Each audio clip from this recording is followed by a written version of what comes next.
ದೇಶಕ್ಕೆ ಹೋಗ್ಬಿಟ್ಟು ಈ ದೇಶಕ್ಕೆ ಹೋಗ್ಬಿಟ್ಟು ಸುತ್ತಾಡೋದು ಒಂದೇ ಅಲ್ಲ ಅನ್ನೋ युवाओं का भला नहीं करना चाहते, खाली चॉकलेट बांटना चाहते हैं। ಎಕ್ಸಾಮ್ ಬರ್ದು ಬಂದ್ರೆ ಎಕ್ಸಾಮ್ ಬರ್ದು ರಿಸಲ್ಟ್ ಬಂದಿದ್ ನೆಕ್ಸ್ಟ್ ದಿನ ನೀವು ಲೀಕ್ ಆಗಿದೆ ಅಂತ ಹೇಳಿ ಪೇಪರ್ ಲೀಕ್ ಮಾಡ್ತಾರಲ್ಲ.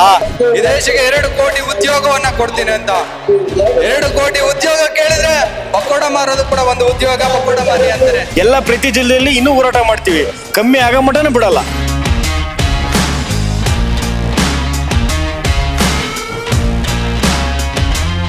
कर्नाटक के वजीर आला सिद्धरामैया ने बेंगलुरु के फ्रीडम पार्क में यूथ कांग्रेस के एहतजाज से खिताब करते हुए नीट इम्तिहान में मुबैना बेज़ाब्तगियों और सवालिया पर्चा लीक के खिलाफ मरकजी हुकूमत और वजीर तालीम धर्मेंद्र प्रधान को सख्त तनकीद का निशाना बनाया।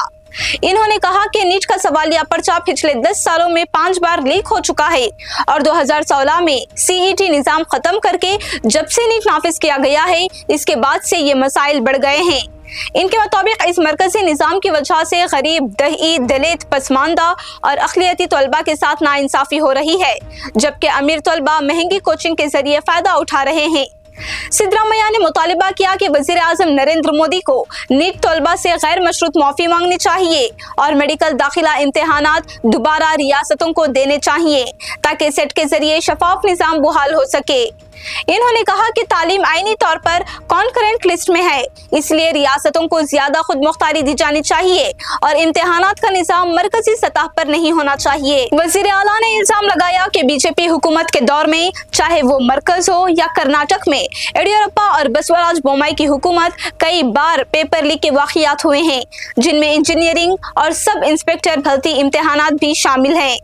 इन्होंने कहा कि एक एडीजीपी सतह के सीनियर पुलिस अफसर को भी जेल जाना पड़ा, जो कर्नाटक की तारीख में गैर मामूली वाक़िया है। इन्होंने कहा कि वजीर आज़म और मरकजी वजीर तालीम ने कोई जिम्मेदारी कबूल नहीं की और सिर्फ इम्तिहानात मुलतवी करके मामला खत्म करने की कोशिश की।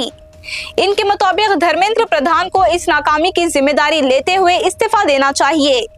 सिद्धरामैया ने यह भी कहा कि मुल्क में 20 से 29 साल के नौजवानों में तकरीबन 69% बेरोजगार हैं। इन्होंने मोदी हुकूमत पर इल्जाम लगाया कि 12 साल में हर साल 2 करोड़ मुलाजिमतें देने का वादा किया गया था, यानी मजमूई तौर पर 24 करोड़ नौकरियां, लेकिन अब तक इतनी मुलाजिमतें फ्राहम नहीं की जा सकी।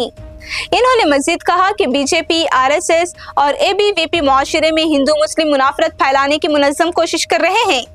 वजीर आला ने यह भी कहा कि नीट के दबाव और सवालिया पर्चे लीक के बाद कई तलबा ने खुदकशी की है, जिसके लिए मरकजी हुकूमत को मुतासिरा खानदानों को मुआवजा देना चाहिए। इन वाक़ियात के जिम्मेदारों को मुजरिम समझकर सख्त सजा दी जानी चाहिए। इन्होंने वजीर आज़म नरेंद्र मोदी से मुतालिबा किया कि वो अपना गैर मुल्की दौरा मुख्तसर करके तलबा से गैर मशरूत माफी मांगे।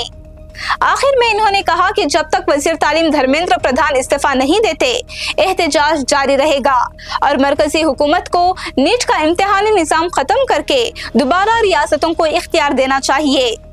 इस एहतजाजी प्रोग्राम में एआईसीसी के जनरल सेक्रेटरी और कर्नाटक इंचार्ज रणदीप सिंह सुरजेवाला, सेक्रेटरी अभिषेक दत्ता, नेशनल यूथ कांग्रेस के सदर उदय भानु, कर्नाटक यूथ कांग्रेस के सदर मंजुनाथ गौड़ा समेत कई उजरा और अराकीन असेंबली भी मौजूद थे। ये भ्रष्ट सरकार है, ये गुंडागिरी की सरकार है ये, और ये सरकार को कुछ नहीं आता, खाली पुलिस को आगे करने आता, ईडी को आगे करने आता, अपना पावर का गलत इस्तेमाल करने आता है। और एक बात ये बीजेपी सरकार को समझना चाहिए, युवाओं के बारे में, युवाओं के करियर के बारे में खेलना नहीं चाहिए। ये यूथ कांग्रेस है, हम लोग यूथ कांग्रेस की टीम, हमारे मंजुनाथ गौड़ा और सिद्धरामैया, डीके शिवकुमार साहब के नेतृत्व में ये प्रोग्राम किया जा रहा है, ये प्रोटेस्ट। और ये बीजेपी सरकार को समझना चाहिए कि युवाओं के साथ ऐसा खिलवाड़ नहीं करना चाहिए, युवाओं का भला चाहिए, युवाओं को बर्बाद ना करना चाहिए। ये बीजेपी सरकार होश में आना और ये गुंडागिरी छोड़ना, अपनी ताकत का गलत इस्तेमाल करना, ये गलत इस्तेमाल है, ये बीजेपी सरकार को समझना पड़ेगा। और थोड़े दिन पहले एक मैसेज दिए, तेल कम डालो और पेट्रोल कम यूज करो, खुद 5 घंटे फिर के तमाशे कर रहे हैं। पहले खुद अपने आप को समझो, पहले खुद अपने आप को दिमाग में बिठा लो, मेरे को क्या करना है क्या नहीं करना है, इसके बाद जनता को समझो। पहले खुद समझो, इसके बाद जनता तुमको समझेगी। उन युवाओं का भला नहीं करना चाहते, खाली चॉकलेट बांटना चाहते हैं। उनकी राजनीति सिर्फ चॉकलेटा, सोशल मीडिया पे देखो मैं आया इटली के एक प्राइम मिनिस्टर, तुम करे क्या? तुम इतने कंट्री फिर के करे क्या? देश के लिए कुछ करे क्या? खाली फोटो, कोट, कपड़ा, बस ये दिखे तुम जनता को, और कुछ नहीं दिखे। और तुम्हारा काम, तुम्हारी पर्सनालिटी तुमको जीरो कर रही है। और ही हाँ करके जो आपको मीनिंग्स मालूम नहीं, कुछ नहीं, क्या भी नहीं, आपको रहता है मीनिंग्स मालूम करने के लिए एक पीए, उनको भी नहीं पूछते, उल्टा नो जाके देश का नाम खराब करके ठीठाठा करके इस देश का नाम बदनाम करके आते हैं और कुछ नहीं करते हैं।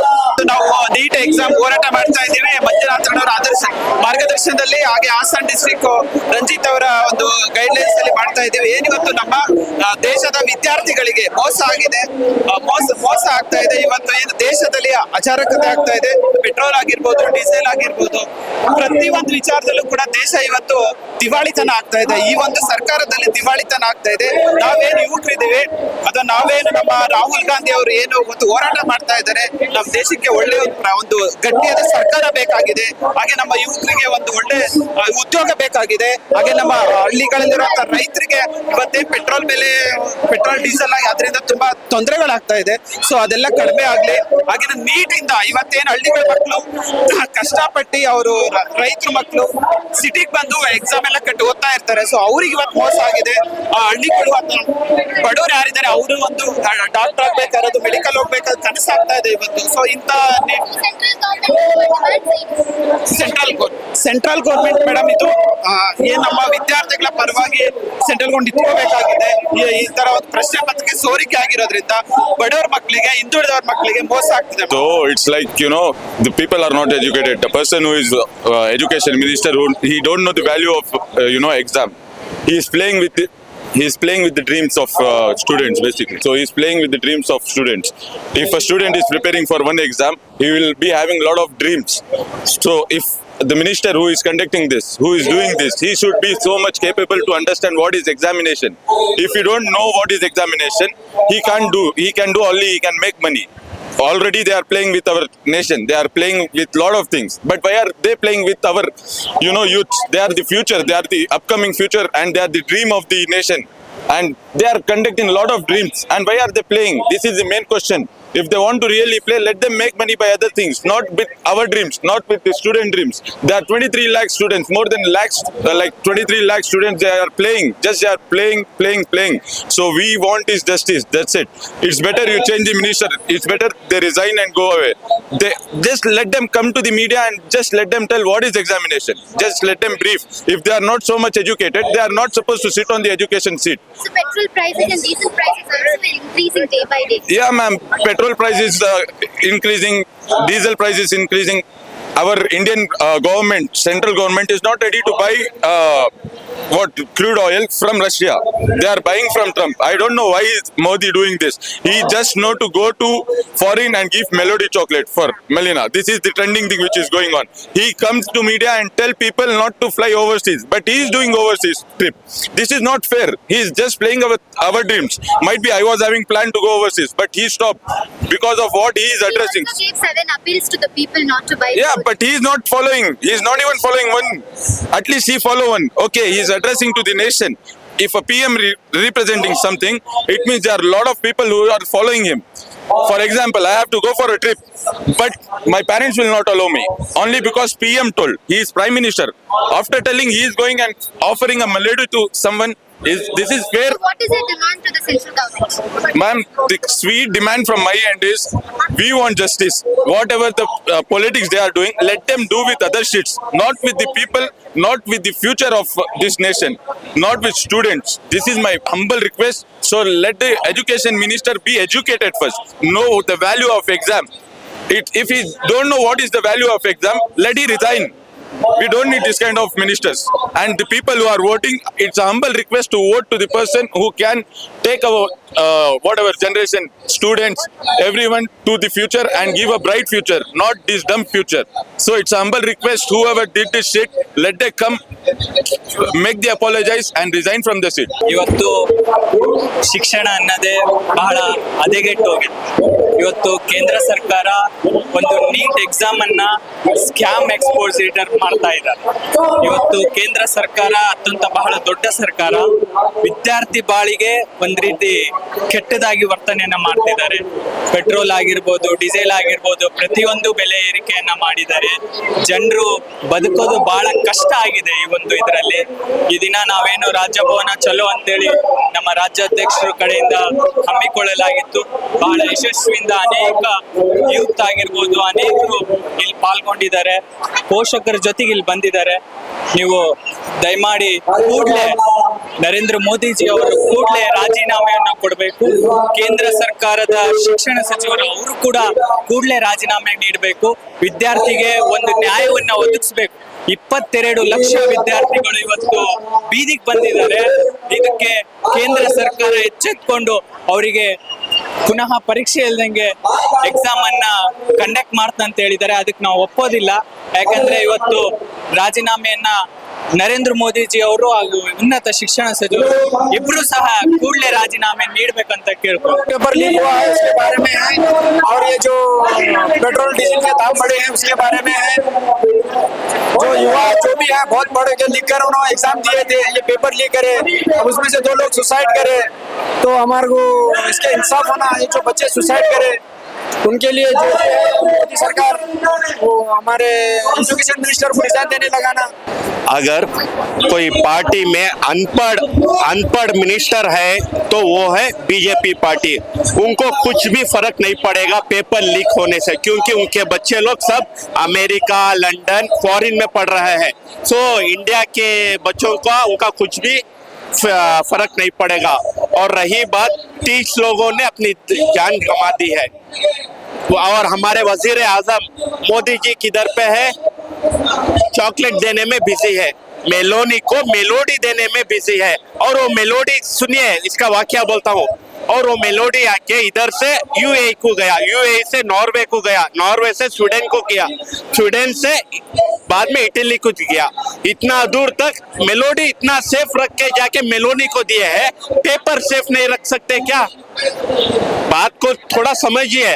चॉकलेट का पैकेट ऑलमोस्ट 5 से 6 7 समंदर पार करके जाके चॉकलेट मेलोनी को देके है, उतना सेफ रख के। आज के जमाने में एक डायपर लेना रहा तो भी उतना चेक करके लेते हैं। एक डायपर लीक नहीं करता, पेपर लीक हो जाता है। ये इंडिया है क्या? ये कहाँ गया सीसीटीवी, कहाँ गया फोन जैमर? और ये पेपर 30,000 से लेके 30 लाख तक बिका हुआ है। जयपुर के एक लड़के ने इसको 28 लाख रुपीस में खरीदा है। ಪೆಟ್ರೋಲ್ ಪ್ರೈಸಸ್ ಎಲ್ಲ ಜಾಸ್ತಿ ಆಗ್ತಿದೆ, ಏನ್ ಸೆಂಟ್ರಲ್ ಗವರ್ನಮೆಂಟ್ ये सब पेट्रोल प्राइसेस सब ये है ना, ये सब इलेक्शन के लिए होल्ड में था। इलेक्शन खत्म, सब खत्म, अब सब कुछ बढ़ेगा सर, सब कुछ बढ़ेगा देखना। और ये पेट्रोल प्राइस इधर पे ही नहीं खड़ेगा, और ज्यादा जाएगा सर। सर हमारा डिमांड यही है। अच्छा सुनिए सर, एक बात बोलना चाहता हूँ। वो अभी क्या किया, री एग्जाम रखो, नीट का री एग्जाम रखो। अच्छा वेस्ट बंगाल के ईवीएम में भी धोखा चला है, वेस्ट बंगाल में भी री इलेक्शन रख दो। आप हमारे को इसी से बोल दिए री एग्जाम रख दूंगा करके, वेस्ट बंगाल में भी धोखा होके है, री इलेक्शन रख दो ना। जब आपके लिए री इलेक्शन मुश्किल है तो हमारे एग्जाम के लिए भी मुश्किल है। ಎಷ್ಟು ಏನು ಮಾಡ್ತಾ ಇರೋದಂದ್ರೆ, ಇಡೀ ಭಾರತದಲ್ಲಿ 22 ಲಕ್ಷ ಜನ ವಿದ್ಯಾರ್ಥಿಗಳಿಗೆ ನೀಟ್ ಇಂದ ಮೋಸ ಆಗಿದೆ. ಸೊ ಇದನ್ನ ಉದ್ದೇಶಿಸಿ ಅವ್ರಿಗೆಲ್ಲ ಒಂದು ನ್ಯಾಯ ಕೊಡಿಸೋ ಸಲುವಾಗಿ ನಾವು ಹೋರಾಟ ಮಾಡ್ತಾ ಇದ್ದೀವಿ. ಅದೇನಿದೆ, ಅವರು ರೀ ಎಕ್ಸಾಮ್ ಅಂತ ಮಾಡ್ತೀನಿ ಅಂತ ಹೇಳ್ತಿದ್ದಾರೆ. ಬಟ್ ಇವಾಗ ಅವರು ಅಷ್ಟು ಕಷ್ಟಪಟ್ಟು ಎಕ್ಸಾಮ್ ಬರೆದಿರೋದಕ್ಕೆ, ಎಫರ್ಟ್ಸ್ ಹಾಕಿ ಬರೆದಿರೋದಕ್ಕೆ ಏನಿದೆ? ಅದಕ್ಕೇನು ಯೂಸ್ ಇದೆ? ಸೊ ಅದಕ್ಕಾಗಿ ಅವ್ರಿಗೆ ರೀ ಎಕ್ಸಾಮ್ ಬೇಡ, ಅವ್ರಿಗೆ ಗ್ರೇಸ್ ಮಾರ್ಕ್ಸ್ ಕೊಟ್ಟು ಎಲ್ಲರಿಗೂ ಉತ್ತೀರ್ಣರಾಗಿ ಮಾಡಿ ಮುಂದಿನ ಭವಿಷ್ಯಕ್ಕೆ ವಿದ್ಯಾರ್ಥಿಗಳಿಗೆ ಈ ಥರ ಆಗದೆ ಇರೋ ಥರ ಒಂದು ಎಚ್ಚರಿಕೆ ಅಂತ ಕೊಡೋ ಸಲುವಾಗಿ ನಾವು ಹೋರಾಟ ಮಾಡ್ತಾ ಇದ್ದೀವಿ. ಇದರಿಂದ ನಾವು ಕೇಂದ್ರ ಸರ್ಕಾರಕ್ಕೆ ಹೇಳ್ತಾ ಇರೋದು ಇದು ಒಂದೇ ಒಂದು ಕಾರಣ ಏನಂದರೆ, ನೀವು ದೇಶದ ಬಗ್ಗೆ ಕಾಳಜಿ ವಹಿಸಿ. ಆ ದೇಶಕ್ಕೆ ಹೋಗ್ಬಿಟ್ಟು ಈ ದೇಶಕ್ಕೆ ಹೋಗ್ಬಿಟ್ಟು ಸುತ್ತಾಡೋದು ಒಂದೇ ಅಲ್ಲ. ಅದು ನೀವು ಇಲ್ಲಿ ನಿಂತ್ಕೊಂಡು ಇಲ್ಲಿನ ವಿದ್ಯಾರ್ಥಿಗಳ ಸಮಸ್ಯೆ ನೋಡಿ. ಪೆಟ್ರೋಲ್ ರೇಟ್ ಜಾಸ್ತಿ ಆಗಿದೆ, ಇವಾಗ LPG ಸಿಗ್ತಾ ಇಲ್ಲ. ಸೊ ಇದಕ್ಕೆಲ್ಲ ಕಾರಣ ಯಾರು? ಕೇಂದ್ರ ಸರ್ಕಾರದಿಂದ. ಇದಕ್ಕೋಸ್ಕರ ನಾವು ಈ ಪ್ರತಿಭಟನೆಯನ್ನು ಹಮ್ಮಿಕೊಂಡಿದ್ದೀವಿ. ಈ ದೇಶದಲ್ಲಿ ಈ ದೇಶಕ್ಕೆ ಒಂದು ಭವಿಷ್ಯ ಆಗಿರ್ತಕ್ಕಂಥ ವೈದ್ಯಕೀಯ ಪರೀಕ್ಷೆ ಇರ್ತಕ್ಕಂಥ ನೀಟ್ ಪರೀಕ್ಷೆಯಲ್ಲಿ ಏನು ಅಕ್ರಮವನ್ನು ಎಸಗಿದ್ದಾರೆ. ಪತ್ರ ಏನು ಪ್ರಶ್ನೆ ಪತ್ರಿಕೆಯನ್ನ ಸೋರಿಕೆಯನ್ನ ಮಾಡಿದ್ದಾರೆ. ಈ ಏನು ಪ್ರಶ್ನೆ ಪತ್ರಿಕೆ ಸೋರಿಕೆ ಆಗಿದೆ, ಆ ಪ್ರಶ್ನೆ ಪತ್ರಿಕೆ ಸೋರಿಕೆಯಲ್ಲಿ ತನಿಖೆಯಲ್ಲಿ ಗೋಚರವಾಗಿರ್ತಕ್ಕಂಥ ಹೆಸರೇ ಈ ಬಿಜೆಪಿ ಪಕ್ಷದಲ್ಲಿ ಇರ್ತಕ್ಕಂಥ ಕಾರ್ಯಕರ್ತರು. ಬಹುಶಃ ನಾನು ನಿಮ್ಮ ಮಾಧ್ಯಮಗಳ ಮುಂದೆ ಒಂದು ಮನವಿಯನ್ನ ಮಾಡ್ಕೊಳ್ಳಿಕ್ಕೆ ಇಷ್ಟಪಡ್ತೀನಿ. ಈ ದೇಶದ ಪ್ರಧಾನ ಮಂತ್ರಿ ಅವರು ಕಾಣೆಯಾಗಿದ್ದಾರೆ, ದಯಮಾಡಿ ಹುಡ್ಕೊಡ್ಬೇಕು. ಈ ದೇಶದ ಮಂತ್ರಿಗಳು ಕಾಣೆಯಾಗಿದ್ದಾರೆ, ದಯಮಾಡಿ ಹುಡ್ಕೊಡ್ಬೇಕು. ಯಾಕೆ ಅಂದ್ರೆ ಅವರು ಹಿಜಾಬ್ ಹಲಾಲ್ ಬಂದಾಗ ಮಾತ್ರ ಗೋಚರವನ್ನ ಕಾಣ್ತಾರೆ. ಈ ದೇಶದ ಇಷ್ಟು ದೊಡ್ಡ ಮಟ್ಟದ ಒಂದು ಪರೀಕ್ಷೆ ಇವತ್ತು ಪ್ರಶ್ನೆ ಪತ್ರಿಕೆ ಸೋರಿಕೆಯನ್ನ ಕಾಣ್ತಾ ಇದೆ. ಇದರ ಹಿಂದೆ ಅಡಗಿರ್ತಕ್ಕಂಥವ್ರನ್ನ ಆದಷ್ಟು ಬೇಗ ನೀವು ಬಂಧಿಸುವಂತ ನೀವು ಕೆಲಸವನ್ನ ಮಾಡ್ಬೇಕು. ಇದ್ರ ಜೊತೆಗೆ ಏನಪ್ಪಾ ಅಂದ್ರೆ ಕರ್ನಾಟಕ ರಾಜ್ಯಕ್ಕೆ ನಿರಂತರವಾಗಿ ಕೂಡ ನಮಗೆ ಧೋರಣೆಯಲ್ಲಿ ಕಾಣ್ತಾ ಇದೆ. ಈ ದೇಶದಲ್ಲಿ ಎಷ್ಟು ದೊಡ್ಡ ಮಟ್ಟದ ಒಂದು ಹೊರೆಯನ್ನ ಹೊರಿಸ್ತಿದ್ದಾರೆ ಅಂದ್ರೆ, ಅಧಿಕಾರಕ್ಕೆ ಬಂದಾಗ ಮಾನ್ಯ ನರೇಂದ್ರ ಮೋದಿ ಅವರು ಹೇಳ್ತಿದ್ರು ಈ ದೇಶಕ್ಕೆ 2 ಕೋಟಿ ಉದ್ಯೋಗವನ್ನ ಕೊಡ್ತೀನಿ ಅಂತ. 2 ಕೋಟಿ ಉದ್ಯೋಗ ಕೇಳಿದ್ರೆ ಪಕೋಡ ಮಾರೋದು ಕೂಡ ಒಂದು ಉದ್ಯೋಗ, ಪಕೋಡ ಮಾರಿ ಅಂತಾರೆ. ಕೇಂದ್ರ ಸರ್ಕಾರಕ್ಕೆ ನಮ್ಮ ಡಿಮ್ಯಾಂಡ್ಸ್ ಏನಂದ್ರೆ, ಬಹಳ ಸೂಕ್ಷ್ಮವಾಗಿ ಒಂದೇ ಒಂದು ಕೇಳ್ತೀನಿ. ಈ ದೇಶವನ್ನ ಮುನ್ನಡೆಸಲಿಕ್ಕೆ ನೀವು ಅಸಮರ್ಥರಿದ್ರಿ, ದಯಮಾಡಿ ನೀವು ರಾಜೀನಾಮೆ ಕೊಟ್ಟು ಹೊರಗೆ ಹೋಗ್ಬೇಕಂತ ನಮ್ಮ ದೊಡ್ಡ ಡಿಮ್ಯಾಂಡ್. ಯಾಕಂದ್ರೆ ಈ ದೇಶ ವಿದೇಶಗಳು ನಮ್ಮ ನೈಬರ್ ಕಂಟ್ರೀಸ್ ಗಳನ್ನ ನೀವು ತಗೊಂಡಾಗ ಎಲ್ಲವೂ ಕೂಡ ಎಕನಾಮಿಕಲಿ GDP ಅಲ್ಲಿ ಎಲ್ಲ ಗ್ರೋತ್ ಅನ್ನ ಕಾಣ್ತದೆ. ಎಲ್ಲರೂ ಕೂಡ ನಮ್ಮ ನೈಬರ್ ಕಂಟ್ರೀಸ್ ಕೂಡ ಏನಾಗ್ತದೆ, ದೊಡ್ಡ ಮಟ್ಟದ ಅಭಿವೃದ್ಧಿಯನ್ನ ಕಾಣ್ತದೆ. ಆದ್ರೆ ನಮ್ಮ ದೇಶ ಏನಾಗ್ತಿದೆ, ಇವತ್ತು ರೂಪಾಯಿ ಮೌಲ್ಯ ಏನಾಗ್ತಿದೆ, ಸ್ಟಿಲ್ ಟುಡೇ ಇವತ್ತು ನೀವು ತೆಗೆದು ನೋಡಿದ್ರೆ 96 ರೂಪಾಯಿ ನೀವು ಡಾಲರ್ ಮತ್ತೆ ರೂಪಾಯಿ ಮೌಲ್ಯ ಸತತವಾಗಿ ಕೂಡ ಕುಸಿತವನ್ನ ಕಾಣ್ತಾ ಇದೆ. ಗ್ಯಾಸ್ ಇಲ್ಲ, ಪೆಟ್ರೋಲಿಯಂ ಇಲ್ಲ.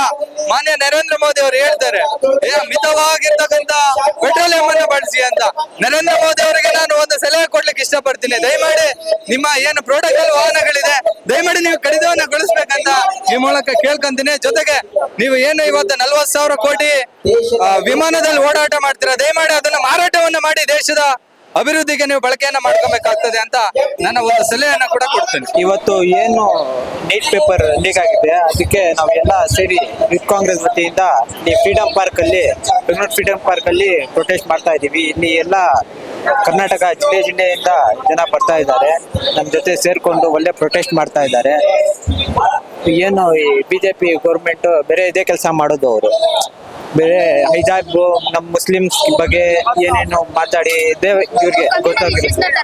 ಹೌದು ಹೌದು, ಇದೆಲ್ಲ ಅವ್ರಿಗೆ ಗೊತ್ತಿಲ್ಲ. ಬೇರೆ ಇವ್ರಿಗೆ ಹಿಜಾಬ್ ಹಿಂದೂ ಮುಸ್ಲಿಂ ಅಷ್ಟೇ ಮಾಡೋದಕ್ಕೆ ಗೊತ್ತು. ಇವ್ರಿಗೆ ಈ ತರ ಕೆಲಸ ಮಾಡ್ತಾ ಇದಾರೆ. ಅದಕ್ಕೆ ನಾವು ಎಲ್ಲ ಸೇರಿ ಹೌದು ಹೌದು ಎಷ್ಟು ಜನ ಬಡವರ್ ಮಕ್ಳು, ಹೌದು ಎಷ್ಟು ಜನ ಬಡವರ್ ಮಕ್ಳು ತುಂಬಾ ಕಷ್ಟಪಟ್ಟು ಓದಿರ್ತಾರೆ. ಅದ್ ಪೇಪರ್ ಲೀಕ್ ಆದ್ರೆ ಹೆಂಗೆ, ಅದಕ್ಕೋಸ್ಕರ ನಾವೆಲ್ಲ ಸೇರಿದೀವಿ. ಅದು ಅವ್ರಿಗೆ ಸಸ್ಪೆಂಡ್ ಮಾಡ್ಬೇಕು, ಇಲ್ಲಾಂದ್ರೆ ರಿಮೂವ್ ಮಾಡ್ಬೇಕು. ಇವತ್ತಿನ ಪ್ರೊಟೆಸ್ಟ್ ಮಾಡಿದ ಉದ್ದೇಶ ಏನಪ್ಪಾ ಅಂತಂದ್ರೆ, 23,000 ವಿದ್ಯಾರ್ಥಿಗಳು ಏನ್ ನೀಟ್ ಪರೀಕ್ಷೆ ಬರೆದಿದ್ರು ಮಕ್ಕಳ ಭವಿಷ್ಯ, ಇವತ್ತು ಕೇಂದ್ರ ಸರ್ಕಾರ ನುಚ್ಚು ನೂರು ಮಾಡಿ ಅವ್ರ ಭವಿಷ್ಯನ ಹಾಳು ಮಾಡೋ ಕೆಲಸ ಮಾಡಿದೆ. ಹಾಗಾಗಿ ನಾವು ಕೇಂದ್ರ ಸರ್ಕಾರ ವಿರುದ್ಧ ನಾವು ಕೇಂದ್ರ ಸರ್ಕಾರ ವಿರುದ್ಧ ಹೋರಾಟ ಮಾಡ್ಬೇಕಂತೇಳಿ ಇಲ್ಲಿಂದ ನಾವು ನೀಟ್ ಎಕ್ಸಾಮ್ ಏನು ಸ್ಕ್ಯಾಮ್ ಮಾಡಿದ್ರು ಅದ್ರ ವಿರುದ್ಧವಾಗಿ ಹೋರಾಟ ಮಾಡ್ತಾ ಇದೀವಿ. ಇದರ ವಿಚಾರವಾಗಿ 9 ವರ್ಷದಲ್ಲಿ 4 ಬಾರಿ ಪೇಪರ್ ಲೀಕ್ ಆಗಿದೆ. 4 ಬಾರಿ ಲೀಕ್ ಆಗಿದ್ರು ಕೂಡ, ಎಕ್ಸಾಮ್ ಮಕ್ಕಳು ಬರೆದಿದ್ರು ಕೂಡ ಅದನ್ನ ಕ್ಯಾನ್ಸಲ್ ಮಾಡೋ ಕೆಲಸ ಈ ಕೇಂದ್ರ ಸರ್ಕಾರ ಮಾಡಿದೆ.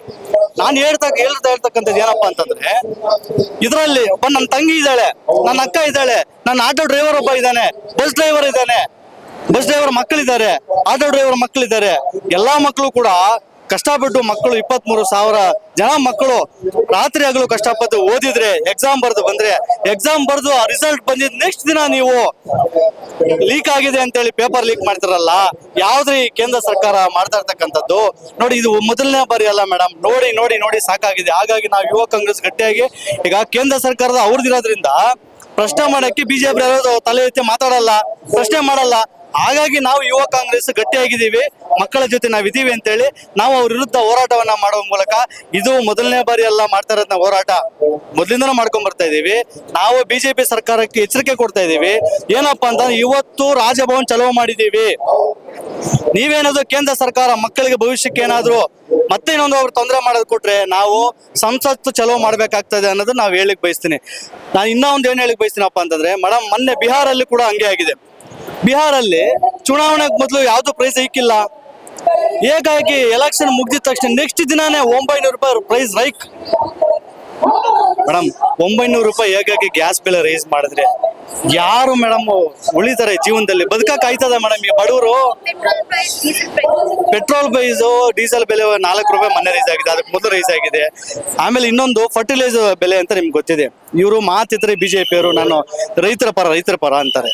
ಮೇಡಮ್ ನಿಮ್ಗೆ ಪಂಚಿಂಗ್ ಇಂದ ಬರುತ್ತೆ, ಪೇಪರ್ ಪಂಚ್ ಅಂತ ಬರುತ್ತೆ, ನಿಮ್ಗೆ ಗೊತ್ತಿರ್ಬೋದು ಅನ್ಸುತ್ತೆ ನೀವು ರೈತರಾಗಿದ್ರೆ.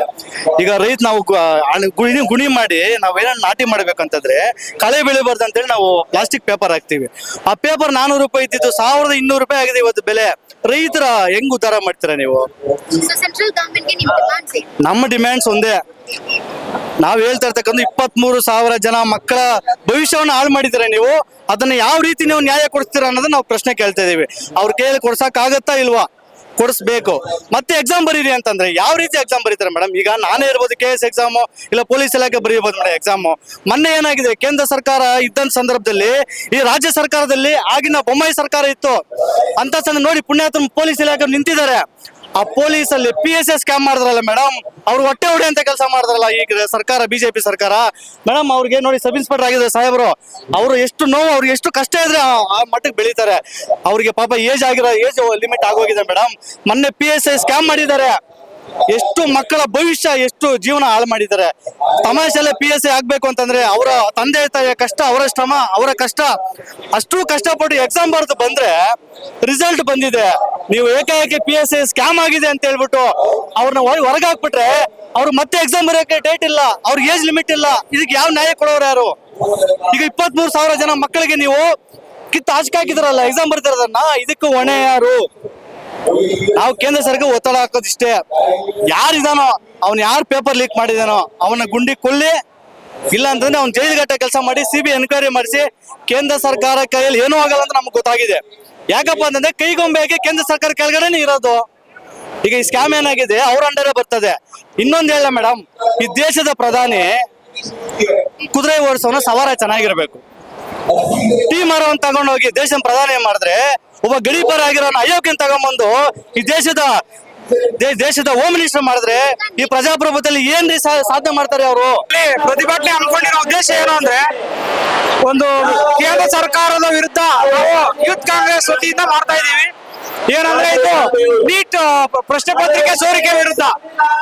ನಮ್ಮ ಏನು ಧರ್ಮೇಂದ್ರ ಪ್ರಧಾನ್ ಇದ್ದಾರಲ್ಲ, ಅವ್ರ ಬಗ್ಗೆ ಮತ್ತೆ ಪ್ರಧಾನಿ ನರೇಂದ್ರ ಮೋದಿ ಅವ್ರ ಬಗ್ಗೆ ಏನಂದ್ರೆ, ಈಗ ಮತ್ತೆ ತೈಲ ಬೆಲೆ ಏರಿಕೆ, ಗ್ಯಾಸ್ ಬೆಲೆ ಏರಿಕೆ ಬಗ್ಗೆ ನಾವು ಮಾತಾಡ್ತಾ ಇದ್ದೀವಿ. ನಾವು ಏನು ಅಂದ್ರೆ, ಈಗ ಬಡವರು ಓದಾಗೆ ಇಲ್ವಾ? ಬರೋ ದುಡ್ಡಿರೋರು ಮಾತ್ರ ಓದ್ಬೇಕಾ? ಕೇಂದ್ರ ಸರ್ಕಾರ ಇದೇ ತರ ಮಾಡ್ತಾ ಇದೆ. ಅಂದ್ರೆ ದುಡ್ಡಿರೋರು ಮಾತ್ರ ಪ್ರಶ್ನೆ ಪತ್ರಿಕೆ ತಗೊಂಡು ಅದನ್ನ ಓದ್ಕೊಂಡು ಅವರು ಇದಾಗ್ತಾ ಇದ್ರೆ, ಬಡವರು ಓದಿರೋಂಥವ್ರಿಗೆ ಅವಕಾಶ ಇಲ್ಲ. ಈ ತರ ಅದಕ್ಕೋಸ್ಕರ ಪ್ರತಿಭಟನೆ ಮಾಡ್ತಾ ಇದ್ದೀವಿ. ಮುಂದಿನ ದಿನಗಳಲ್ಲಿ ಇದನ್ನ ಇನ್ನೂ ಹೆಚ್ಚಿನಾಗಿ ತೀವ್ರವಾಗಿ ನಾವು ಖಂಡಿಸ್ತೀವಿ. ಮುಂದಿನ ದಿನಗಳಲ್ಲಿ ನಾವು ಈ ರಾಜ್ಯಪಾಲರಿಗೆ ರಾಜಭವನ ಮುತ್ತಿಗೆ ಹಾಕ್ತೀವಿ. ಅದೇ ತರ ನಮ್ಮ CM ಮತ್ತೆ ನಮ್ಮ DCM, ನಮ್ಮ ಎಲ್ಲಾ ಸಚಿವರು ಬರ್ತಾ ಇದ್ದಾರೆ. ಮುಂದಿನ ದಿನಗಳಲ್ಲಿ ಒಳ್ಳೆ